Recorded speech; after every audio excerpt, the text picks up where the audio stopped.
What's up, everyone? This is Kronos, aka Adam, back with another WWE Week In review. As always, I recap everything that happened this week in WWE from Raw, NXT, and Smackdown. As always, don't forget to like, share, subscribe, comment. Social media is down there.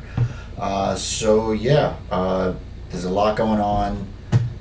It's going to be a busy weekend next weekend. Obviously, we're dealing with the aftermath of Retribution, some more of it from last week, some of the real issues I had, obviously, that I spoke about. But there were some really good things that happened this week, both on all the shows, actually, so we're going to get through them. So we're going to start off with Raw. So we get a contract signing for Seth and Dominic, hosted by Samoa Joe. Dominic is going to be signing 2 contracts, one making him an official WWE superstar, so that's really cool. Joe can't, apparently, because he can't get involved in the action because he's not medically cleared, and he's told that if he does, he could lose his job. So obviously that's kind of why he's kind of stepped up, like he was going to get involved but doesn't, especially after what ends up happening here. So Dom has his own theme in a Tron, out with a kendo stick. Joe is shitting on Seth said he's caught up in his feelings when he got booed a little by the fans, which is pretty much correct. Seth is the only one who's had no choice. He says Dom's dream is to kick Seth's ass at SummerSlam. Yeah, a lot of asses. Seth tells him he can use the kendo stick and whatever else he wants, so that he has no excuses. Now, we don't know whether or not this means it's a complete no DQ or if it's something similar to Dolph and Drew, where Dom is the only one that gets to use it. I don't know yet. We then find out we can get another match with Humberto later on. So we're going to get another match with Humberto, between Seth and Humberto. Again, here we go. Seth versus Humberto. Fight to the outside, Humberto into the barricade. Buddy goes after him, but it's stopped by Dominic. Buddy distracts when Humberto's going to do a moonsault. Dom hits him in the leg with the kendo stick. Seth, with the legs up on the moonsault, hits a super kick, a power bomb, and then does a stomp for the win. Pretty good succession of moves there. But it's Humberto and Seth again. Who gives a shit? Buddy attacks Dominic and throws him into the ring. Dom is fighting off, but they have the numbers. Dom with the kendo stick beatdown. Buddy told to, so Dominic starts getting beat up with the kendo stick by Seth and Buddy. Buddy's told to rip off the shirt so they can give him more shots. Dom is then tied up in the ropes. Seth is going, "Hi, Dad," talking to Ray. Buddy brings out another one from the ring, and they just go to town on him. It's absolutely just brutal, the amount of marks he has on his body, just bloody marks. I mean, it is absolutely ridiculous. But hey, it was it was great. It was kind of his initiation. He took it like a champ. So yeah, I'm actually really excited for this. So we get Randy and Drew video package, a recap of the Dominic beatdown, a recap of Retribution, womp womp. We then get Andrade versus Dawkins. We get a recap from last week. Zelina, people forget that you're innocent until proven guilty. Lights and music go out again. Andrade to the outside, trips Dawkins on the apron to take advantage. Sorry if you hear people outside. We get running knees by Andrade for a 2 count. Zelina goes to distract. Bianca trips her off the apron. Dawkins with the cash out, which I thought was actually their other move, which is the moonsault from the top. But it's basically just a spine buster for the win. So Bianca wants to go at it right away with Zelina because they have a match next. But yeah, I wasn't really too thrilled about this, especially because Andrade, I like Dawkins a lot, but I just think Andrade is just one of the better wrestlers they have overall. So for him to lose on basically what amounts to a spine buster just seemed pretty stupid. Bianca versus Zelina. So Zelina on Bianca's back. Bianca counters into a suplex. We get a crucifix into a triangle by Zelina. She's picked up and then rolled through by Zelina. Bianca with the face buster. Zelina with a shot to the eye to take advantage. Running knees by Zelina for a 2 count. Zelina with the head scissors into the middle rope. Crossbody attempt, but Bianca catches her with the military press drop. Bianca snaps with the beatdown, just absolutely just goes crazy on her. Bianca gets posted. Zelina yelling she didn't do anything. Bianca with the powerbomb, then drops her onto the turnbuckle, then hits the KOD for the win. We get a post-match interview. Bianca says her and Tez usually like to keep things separate, but Bianca, Zelina messed with Bianca's business. Dawkins says Tez won't miss SummerSlam, so he'll be ready. I'm not sure why they didn't mention the fact that Bianca attacked Zelina at her house during her Twitch stream. I don't know. Maybe it was they couldn't get the rights to the footage. Maybe that could be it. I'm not sure, but the fact that they didn't even mention it, because it's all over the internet, people mention it and then just go. But I think it's one of those things. If they can't put it on TV, they don't want to mention it, which I think is stupid. Recap of the U.S. title match. Her business talking backstage. We then get a VIP lounge, the investigative edition.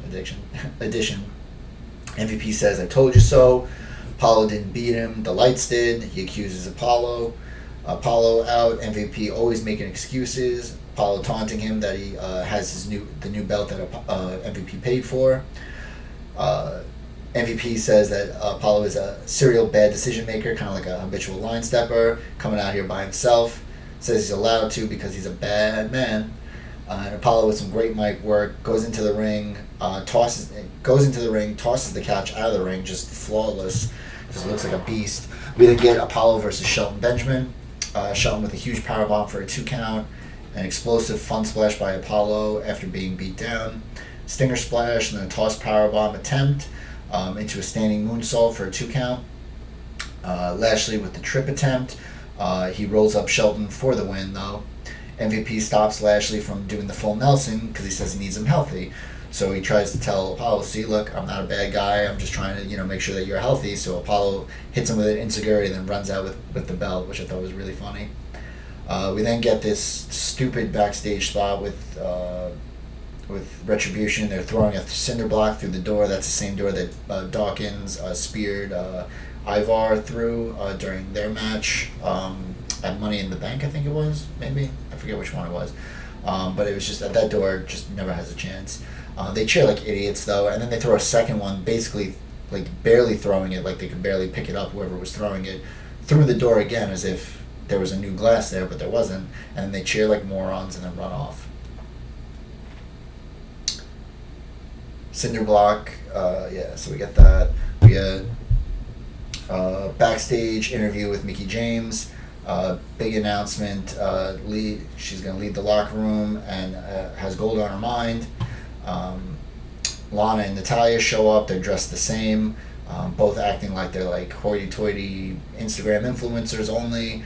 They didn't expect, Mickie James says she didn't expect that from Natalya and then leaves. We get a recap of Underground. Ivar talking to the Bachelorette again. Has a match with Rick, Ricochet and Cedric. They do the not, you're hot but not so much Eric bit. We get another Seth recap of the beatdown. We get the Raiders and Ricochet and Cedric versus Akira and the Ninjas. So dumb. Ricochet hits a crane kick to start. Drop kick flatliner combo. One Ninja won't even get in. They hit the Viking Experience on one of them for the win. Turns out the one that didn't want to get in was actually Truth. Tells the ref to come out of nowhere, rolls up Akira Tozawa for the win, gets his baby back, runs off. We then get a backstage interview with Drew, talking about people because of Randy's taking out people because of self-preservation. Says he's going to beat him up, and Evolution has passed him by, and if KO happens to win against Randy, they'll have a long talk about the future of Raw. I don't know if that meant that KO would then get the shot. Doesn't make sense. So we get Liv versus Peyton. The Iconics are making fun of how Riot Squad went back and forth, friends and not friends. Peyton with the big spin kick. We get a kick punch at the same time. They knock each other down. Billy comes up. Ruby scares her off, but the ref only sees Ruby. Liv is kind of distracted by Ruby on the apron. Peyton hits the spinning neck breaker for the win. Liv and Ruby look like they have friction. We get a recap of Sasha and Shayna. Shane shows up to Underground. We get Underground, Riddick Moss versus Jobber. Shane calling out the moves that are going on. It's a fight to the outside because he says it's okay because there's no rules. Rick Moss goes after the guy's eye and wins. So then we get Asuka versus Bayley. If Asuka wins, she gets a shot at Sasha for the Raw title at SummerSlam. Asuka with the quick start. Bayley takes Asuka off the ropes for a Dominator Slam for a 2 count. Asuka with the Shining Wizard out of desperation. The lights start to flicker. We get a German release, running hip attack by Asuka for a 2 count. Sasha with the distraction. Bayley with the ankle lock with the grapevine. Asuka to the ropes. Bayley with 2 DDTs to Asuka's knee. Asuka with the inverted octopus. Bayley gets out of it, transitions into an armbar by Asuka. Codebreaker attempt countered into an Indian deathlock by Bayley. Asuka reverses to a knee bar. I mean, there's a lot of switching back and forth. It was really, really good. We get Bayley rolls out but can't finish the German. Double knees by Asuka for a 2 count. Bayley with a top rope elbow for a 2 count. Spinning back fist, and then a sunset flip bomb into the corner. Bayley teases Kyrie, like her kind of stomp thing that she's about to do. Then Asuka transitions into the Asuka lock and ends up getting the tap out win. We then get so Asuka will fight Sasha at SummerSlam. Obviously, Sasha wasn't too thrilled about it. Bayley wasn't happy about it either. We get a shot of Underground, Arturo Rujas, who we've seen plenty on NXT. Defeats some jobber. He's basically like fighting in jeans, it looks like. I don't know where I put that. It says it looks like one of the Retribution guys. Maybe he was. Spin kick KO. No one wants to take him on next. Dabba-Kato versus some guy. Kind of looked like Leon Ruff. Grabs by the guy by the nuts. And we get the knockout punch. Shayna gets in the ring, and I thought, Shane tells Dabba to leave, but I thought like Shayna was gonna knock Dabba out, which would have been hysterical. Shayna sucker punches a woman, tosses her into the ring. Another comes in, gets hit. Another comes in, tries to choke her. All 3 try to get on top of her. She destroys them all. Shane says, "Tune in next week." So it's like, is this over? Like, what's going on? We thought it was going to be longer. They got more on the first week. Also, there were no women dancing, so that was a plus, obviously. Retribution have turned over a car now, and they're doing the same thing, hooting and hollering like idiots. We then get our main event of KO versus Randy Orton. KO goes for the stunner right away. RKO attempt right away. Super kick into a cannonball by KO. Cannonball by KO on the floor. KO with the chops. He's mocking Flair. We get KO dumped on the commentary table, which looked rough. Then we get a top rope senton by KO for a 2 count. He goes for the stunner, misses it, but Randy hits the RKO for the win. We then get a post-match promo. Ask Flair to stay put. We go to commercial, come back. He has every right to be upset with Flair, but he can't be. Says this match was his fault, his ego though. Talks about something that happened in Peoria, Illinois back in the day that Flair helped him out of. He doesn't respect Flair anymore. He's become a liability. He says Flair took him because he was the son, took him in because he was the son that he wished he had, which I was like, that's pretty rough, especially with, Flair's son like committing suicide, I believe it was, or dying of an overdose. I forget exactly what happened there, but he lost his son, so I just thought that was pretty rough. And he's like, oh, you just got a couple of tears there, Flair, like trying to make him cry. The Flair he knew, the pacemaker coma, whore for the spotlight. Flair says, he's taking this very personally. That Flair is not here anymore. He's like, you're right about that. He just wants to be there for Randy and beat his record, not John Cena's record of most title wins. Says he's Charlotte's dad. He's not the Ric Flair. He starts talking about the coma he was in for several weeks, and that he wants to tell everyone that that they love them because he never knows when he'll ever get another chance. Randy hugs him and then goes for a nut shot. The lights flicker, and then as Randy whispers something in his ear, and he's about to go for the punt, the lights go out. Come back. Flair's knocked out. Randy leaves. All the people come in. Drew comes out, and then they just have this epic stare down at the end to end Raw. It's pretty wild. I think this is how they're supposed to write off Flair, which I think is a good idea, and just have Randy go off on his own, even though we do hear that HBK will be on Raw this week, so he's obviously going to get punted and be completely ridiculous, because that's the way Shawn Michaels is these days. Okay, so we're going to go to NXT next. So we get start out right away with Cross versus Burch. Obviously, Burch was one of the ones that got beat up last week by Cross. So apparently Vic Joseph is now on the commentary team, no more Tom Phillips. I don't know if this is an everyday thing now, or if it's just going to be, just for this week. Burch is like, hit the bell, let's go. So Burch with some offense until Cross dumps Burch on the outside. Cross is no-selling pretty much everything. Burch with a crossface, and then Cross is still no-selling, kind of like does this kind of look back at him, which is pretty wild. Hits the Doomsday Saito suplexes 2 times, gets the cross jacket for the knockout win, or for the win. Lee's music hits, has a contract in hand, says you're a little bitch who doesn't want to face Lee. He got Regal to make the match, and Lee said he won't touch him until TakeOver. Someone screams, "Sign it in blood," which I thought was funny.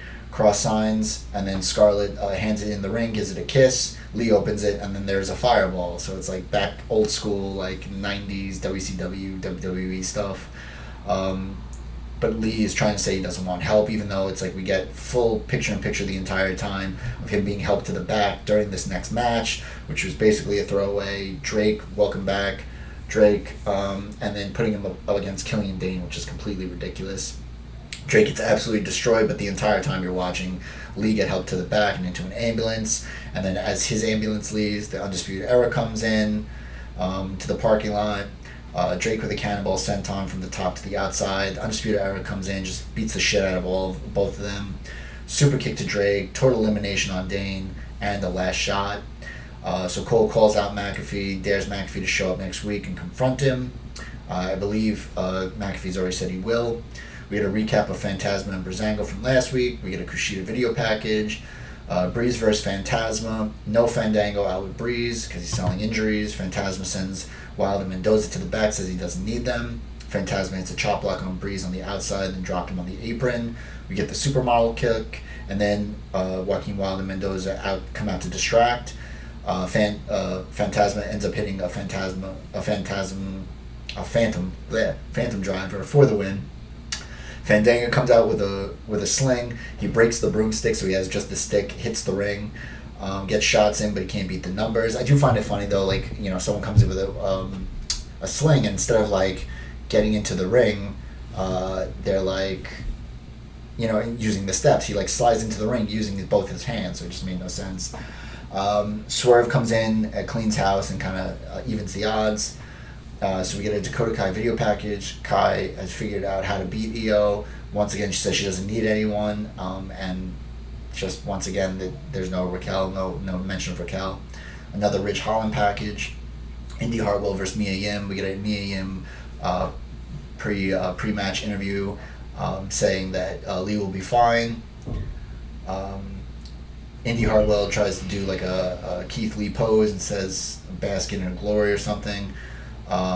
Eventually Yim powers up, gets Indy to tap with this really interesting submission. I forget what it was. She shows that she's kind of like distracted the whole match, kind of thinking about Keith Lee, so I thought that was good. Finn package, once again dropping tales from the inside like Broken Matt Hardy. He starts talking about politicking, the demos. It's just really funny. So then we get Reed and Priest getting ready. Priest apparently has his own room with custom couch cushions and a tapestry. Looks like a college dorm room, like on a futon or something.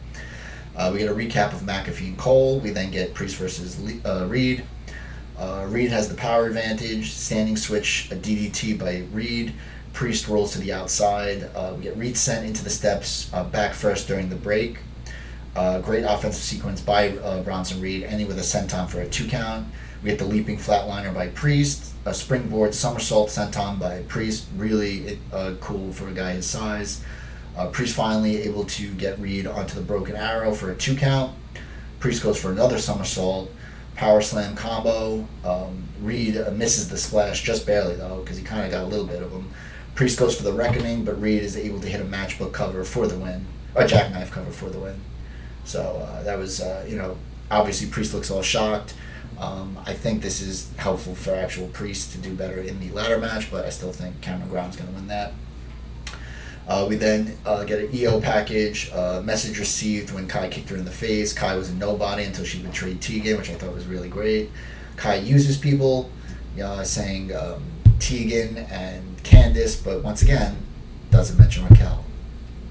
I don't know what happened there. Like, I mean, if she was injured, that would, you could still mention her, but like, this is like as if she's just being completely written off, unless she's going to be part of like Retribution or some shit like that. Cameron Grimes video package to the moon. He's so funny. I love his stuff. Aaliyah, Mercedes Martinez versus Casey and Caden. Caden Carter needs to get new music. It just doesn't make any sense. It almost like she's almost doing like the kind of Priest that like dun dun dun dun. Like it doesn't match who she is or her body type. She's like a small petite woman, who does like more like high flying kind of stuff. Like she's not like a power person, or like doesn't have like the rocker or kind of that kind of mystique or gimmick. It doesn't make sense. I don't get it. Robert Stone does a promo, pitches for Casey, saying that she needs to ditch the loser, Caden. Fakes a slap. Casey fakes a slap and stomps on his foot. We get some good double team offense on Aaliyah. Blind tag to Mercedes Martinez. We get a Casadora combo, a cutter combo on Caden. Casey breaks up the pin. Hot tag to Casey. Then Mercedes eventually just hits the air raid crash on Casey for the win. Ripley's music hits. As always, it's so weird. Like, she comes in, like, she's, like, pissing them, but then she does her whole, like, stomp entrance thing. It's like, what are you doing? Like, she's done that before. Like, people were getting beat down, and she's, like, just watching it so that she can do her entrance. This was, like, you're pissed at this woman. She cost you a title match. Like, run into the ring and beat her up. Like, don't pose. So weird. So we get Aaliyah and Stone run out. The fight starts. Aaliyah tries to help. Mercedes takes advantage, pushes her away. Shotzi comes in to even the odds. So that's where that leaves off. We get dinner with the Garganos again. Candice reads bedtime story to their dog. Tegan needs to mind her own business, so obviously we're doing Candice versus Tegan. Kingdom isn't doomed. The Wednesday night will ride in and save the day. New talent is here, but they are not on his level. Can't have a takeover without him. So he faces Ridge Holland next week. I assume that Johnny Gargano is going to win that match and be in the ladder match. Next time he climbs a ladder, it won't be to fix the house where he's changing a light bulb. It'll be to fix NXT. Thatcher's Thatch Can. The lesson this week is adaptation, saying that he should have won. How he almost won last week. He's showing the single leg crab submission that he should have had his head on a swivel. So next week we get the McAfee Cole face to face. We get Legado del Fantasma versus Breezango and Swerve. North American ladder match. The two final qualifiers of Finn and Ridge Holland, and Finn and a mystery opponent, because we don't know who's going to lose in the last match. We're going to recap of Cross and Lee. Lee says Cross is a dead man. We get the North American qualifier triple threat. We get Kushida versus Grimes versus a mystery opponent, and it is Velveteen Dream. Welcome back, Velveteen Dream. He's rocking kind of a blonde goatee. So we had Kushida with the arm wringer that planted Grimes on his neck, which looked brutal. Kushida with a tornado DDT on Dream to the outside. Wind-up punch by Kushida on Dream. Roundhouse kick on Grimes. By Grimes on Kushida. Super kick by Dream on Grimes. So, like, everybody's down. They all got their all shots in, which is pretty cool. A Dream Valley driver on Kushida. Grimes tries to steal the pin. Kushida with the diving somersault from the outside onto Dream. We got an avalanche into the armbar on Grimes. Dream with the elbow attempt, but also caught into the armbar with a Kimura. We get a Dream Valley driver attempt. Kushida back into the hoverboard lock, which they're calling it the hoverboard lock again. Grimes hits the cave-in on Kushida while Dream's back is turned, which looked really, really cool. He pushes Dream out of the ring, pins Kushida for the win. So Grimes wins it and will be in the ladder match. So it's going to be now Finn versus Dream. So Dream will face Finn next week. Dream then goes back, gets in the face of Kushida and just starts beating the shit out of him. Obviously, this is now a Dream heel turn. Not sure why. He gets down off the turnbuckle, turns around, and it's Finn right behind him. Does the finger point, the gun point, and that's how we go off the air. And that's NXT. So a pretty loaded NXT next week. It's going to be pretty good. Obviously, without AEW's counter programming, they're going to get pretty decent numbers. We'll see what ends up happening there. They should. So, and then finally for Smackdown. All right, so we get a recap of Retribution. Apparently, they're hiding behind current events, but I was under the impression this wasn't supposed to be political, unless they're trying to say current events of WWE, which they did not specify. So, they hired more security. We get a look of 2 local jobbers in front of that same fucking glass door that gets crushed every week. We then get Big E versus John Morrison. Okay, so he places his jacket on Corey's head this time instead of throwing at him. We get a pre-match promo saying that, people forget he was a former NXT champ and a former Intercontinental champ. Has nice new yellowish ring gear with woods on it for him to get well soon, which is pretty cool. Morrison does this really weird promo, super corny, about putting his foot in Big E's mouth. I don't know. The lights dim. One of the female members of Retribution is up first on the apron. Then they all show up. They take out Big E and Morrison. Someone does a really good spear on Big E, but it looks familiar, but I can't place it. There's a lot more of them now. There's definitely more, and they're shooting them from angles where you can't really see the size of these guys. So that was interesting. Obviously, they've heard our complaints. Miz comes out to check on Morrison. We come back from break. The locker room's all pissed. Miz is blaming Big E for his tweet. Apparently, Big E was tweeting at Retribution all week. Corbin comes in a suit with a stupid crown on. Says they need new leadership. Big E shuts him down real quick. Says he's not going to lose to the Foot Clan. They putting their feet on his couch. A nice little Chappelle Show reference. He's going to beat Morrison tonight, so I guess the match is still on. Sheamus comes in and says, "What a speech! Retribution can smell his fear." They wouldn't mess with him. Sheamus even kind of mouths off to Gable, which I thought was kind of weird, because as far as we knew, Gable was still heel. So, but even though they still had some beef, Sheamus says they aren't. He's not afraid of them, but they're afraid of him. Big E says, "Something you don't know about me. I'm not alone," even though right now he technically is. So we come back. Sasha and Bayley are in the ring. Security is now surrounding the ring. They're going to say that they've taken everybody's job and they've done it better, especially Michael Cole on commentary. Now they're going to try ring announcing, so they kick Greg Hamilton out. They're going to introduce the Battle Royal. Yeah, so Sasha knows. She says, now we know that I'm fighting Asuka, kind of like a dig at Bayley that she lost, and then also that they're going to defend their tag team titles at Payback, which, as far as I know, as far as everyone knows, we did know. So, that's a first, as if, it was common knowledge. They've taken every job. That's when they're going to do the announcing. So they're announcing everybody, talking about the Iconics, how they beat them, and NXT, how they beat them, and they ran the place. And then Lacey, how's your daughter? Getting her pissed off. Eventually, Bayley's like, I think we got the wrong card here. This doesn't make sense. Asuka's music hits, comes in, takes them both out. We then get the rest of the field just comes running down, because it's at that point, what are we doing? We're not going to have everyone have their own entrance. Battle Royal starts, so we get the Iconics, Tegan Nox, Shotzi Blackheart, Lacey Evans, Asuka, Nikki Cross, Shayna, Bianca Belair, Dana Brooke, Naomi, the Riot Squad, and Tamina. So Riot get knocked out first by the Iconics. Billy and Peyton pull Liv off, and then they I don't know why I'm doing that. This is the top. Whoa! Shut up. So let's see, where was I? Yes, Billy and Peyton, they pull Liv off. They battle on the outside with the Riot Squad, so they're out. Nikki goes through the ropes, gets Dana in the apron. Tamina eliminates Nikki with a super kick. Bianca and Tamina face off. Great face off. Huge spear by Bianca. Does the glam slam to Tamina out of the ring, which I thought was really cool. Women's Right takes out Naomi off the apron. Corey's like a hashtag campaign, isn't going to win this one, which I thought was funny. Shotzi eliminates Lexi, and then Shayna does a clutch to Shotzi over the top, but Lacey pulls her off. So it was how many people are going to get pulled off the apron? It was ridiculous by people that were already eliminated.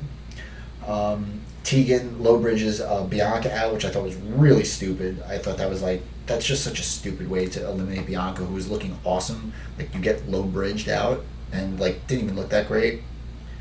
Tegan with Asuka and Shayna are what we thought was the final three. Tegan gets some offense on both of them. Shayna gut wrenches Tegan, but kind of loses her footing a little bit. Slight botch, but ends up putting her on the ring apron. Dana pulls Tegan off. Goes to Sasha and Bayley that she never got eliminated, so it's just the three of them.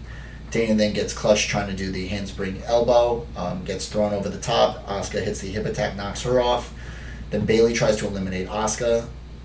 She hits a sliding knee on both Sasha and Bayley. Shayna knees her, but she ends up falling right on top of Sasha and Bayley, so she's able to stay in. Asuka in the clutch, but pulls Shayna over the top. Also kind of looked lame for the win, but Asuka will now face both of them, which I thought was pretty interesting. Is she going to become the double champ? I mean, it is a little ridiculous how they're doing this with the championships, but you know, I love Asuka, so I'll take it because I think she'd be great if she was on both shows. We got a recap of Mandy and Sonya. Bayley and Sasha are mad about Asuka, so Bayley said, you know, Sasha says, we got this. Bayley says, well, you know, last time I didn't have my title on the line, so now I'll have something important to fight for, which obviously was a dig at Sasha. She didn't look too happy about that. Asuka comes in, just beats the shit out of both of them. So we got Mandy, a backstage promo. Some of what Sonya said was true. Not the first time she's hearing it, though. She hears it a lot. She had 3 jobs while she was, putting herself through college and won those bikini championships. And never had anything handed to her. Says Sonya should know that. She challenges Sonya to a hair versus hair match at SummerSlam, which I think is going to be awesome. Obviously, Sonya is definitely losing that match.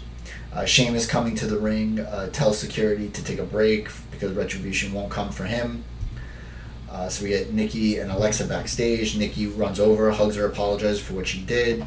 Bliss says she's fine. Nikki says, asks her what's going on. She doesn't want to talk about it. She says, well, the Fiend and Braun are both here. I want to get you safe. She says that she's staying right here because she still wants to find out some things from Braun. We had Sheamus versus Gable. I don't know if Gable got new music. Sounds like it, maybe. We get, obviously, a recap of everything. They say he has a change in attitude, which is so stupid. But he seemed face with Big E, so, and we see later on. Gable goes after the left leg, cross faces to Sheamus, axe handle kills Gable. We get an Irish Curse backbreaker, and then Gable does get an ankle lock, but gets transitioned into a white noise, air crash, and then a bro kick by Sheamus for the win. So we get backstage with AJ and Joseph Park, Abyss, which I thought was pretty cool. They're looking at a laptop, so we get a debut of the statistics system. AJ out to the ring with Joe Park. They have an easel in the ring, say who's going to face at SummerSlam, as he's beaten everybody, wants to enjoy and just hang out on his Twitch channel, looks at his Twitch channel, talks about the stats. AJ sounds like he was trying to figure out what to say. It sounded like he was kind of falling over his words there. Says that he is a bit of a nerd, so we get a nerd chant. So we find out that it's the Phenomenal Intercontinental Stat System, PISS. Obviously, says it's a work in progress. We get a PISS chant. He reveals he's the number 1 person on the list, and then says, there was no one else, saying, he said, let's see who else is there, and then there's nobody, and then you could actually hear and see Marina Shafir going, I know it, which I think is funny. Hardy's music hits, he comes out, talking about not getting a fair chance in the tournament, but he's not here to dwell on that. Says that the Intercontinental title means a lot to him because it was his first singles title. Obviously, we have to get the mention of conquering his demons. A match between AJ and Hardy would be mega cool. So AJ puts Jeff over, but says, do you deserve a match against me? Hell no, you haven't earned it. This isn't a pity party. Jeff attacks him, hits Joe Park, twists of fate on AJ, and then writes his name on the board. So then we get backstage with Cesaro and Shinsuke. Lucha House Party goes to steal the titles and runs. Kind of lame. Backstage with AJ and Joe Park. Says he will give Hardy the match, and he says, but what ends up happening to people who go against me, they get erased, and he goes to erase it and he can't, and it's like a permanent marker. So it was that was actually pretty funny. Grand Metalik versus Shinsuke. We get Cole. They're having fun, and Corey's like, well, petty crime is fun. So Cesaro just took the titles back right off the table, so I didn't even know what that was about. It was so stupid. Cole keeps saying there are rumors about the PC, which we already know about. They're going to be at the Amway Center. They're going to be returning to using LED boards for the crowds. But yes, they do. They just entered into a partnership with the Amway Arena, where the Orlando Magic, my favorite basketball team, play. So they're going to be going there now. It'd be interesting to see, especially because it's a bigger venue with still no fans, even though they're going to be populating them, I think, with LED boards. So that'll be interesting.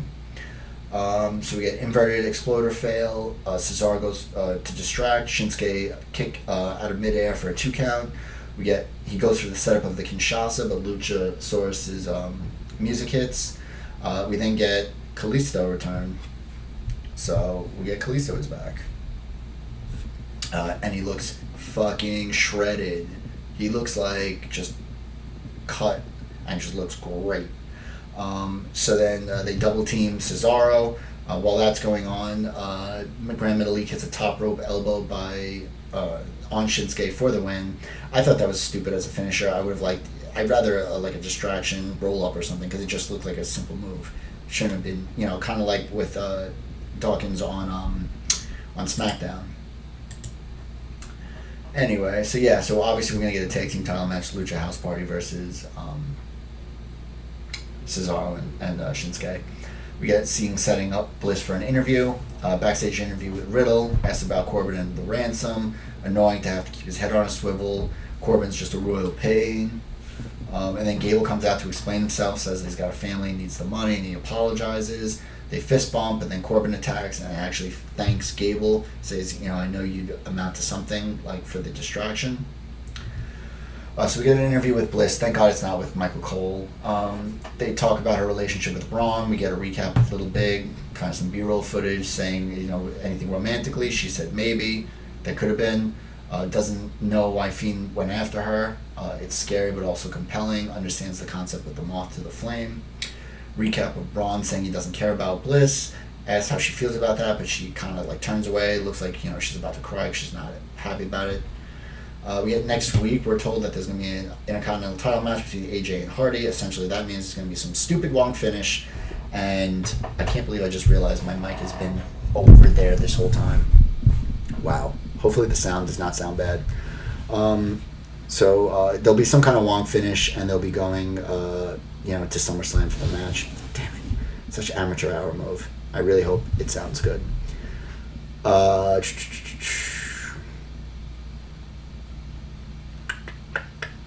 Alright, so then we get a Sonya promo, surprised by Mandy's challenge, but says Mandy will look great bald, accepts the challenge. We then get Big E versus Morrison, take 2. Miz is on commentary now. Big E with the injured knee. Morrison springboard attempt, dumped to the outside, looked brutal. Miz says what they did was so great. Even Instagram made a Mandy's hair filter. Big E with a splash on the apron. Miz with the distraction. Morrison does a chop block. Otis comes out with the briefcase to confront Miz, saying this is his fault for what happened with Mandy. Miz is saying you didn't deserve the Money in the Bank contract. The lights dim. We come back from commercial break, and the entire locker room is outside at the ring with the lights dim again. Backstage, they're chasing Kayla, Retribution guys, and they're beating up the refs in the back. Someone was shitting, and then they kind of closed the door again and put a chair there so the person couldn't leave.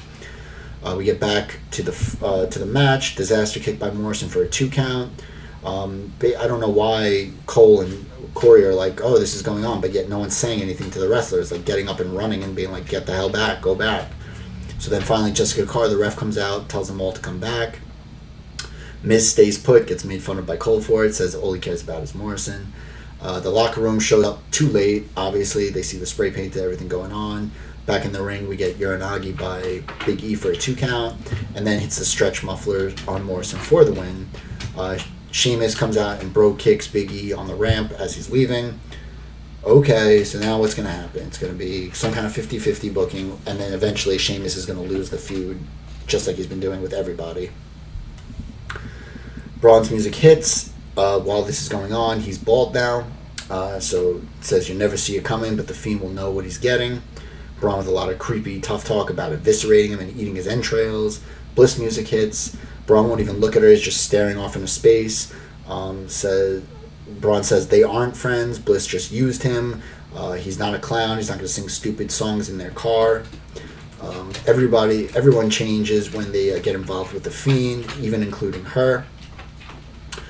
Be careful what you wish for, Bliss says. If you're not going to listen to me, maybe I'll slap some sense into you. And screams like, look at me. He turns, slaps him. I don't know if there was a sound effect or not, because it almost didn't look like the timing sounded right. We get a lot more slaps, like just paintbrushing the shit out of him. He then grabs her for a gorilla press slam. The lights keep fading out as he keeps screaming for the Fiend. He then tosses her. The lights go out. We come back. She's on the ground selling an injury. The Fiend's in the ring, red light, and then we get Braun on the Tron doing some maniacal laugh. The Fiend's laughing at him. They're laughing back and forth. And then that's pretty much it. So that is my WWE Week In review. As always, I do my match of the week. So this match of the week, I'm going to give it to Asuka and Bayley. There were no shenanigans. It was just a really great match. Asuka was the right winner because now that she'll face Sasha and Bayley, obviously from what we found out on Smackdown. But yeah, just really tough match. I mean, normally when you see like a lot of matches with the same people, obviously you get a lot of complaints, me included. Sometimes it's too much. Like the Seth Umberto, Aleister Black group, that whole thing. That was getting annoying because nothing was advancing with the storylines. It was just fighting. We don't like each other, blah, blah, blah, blah.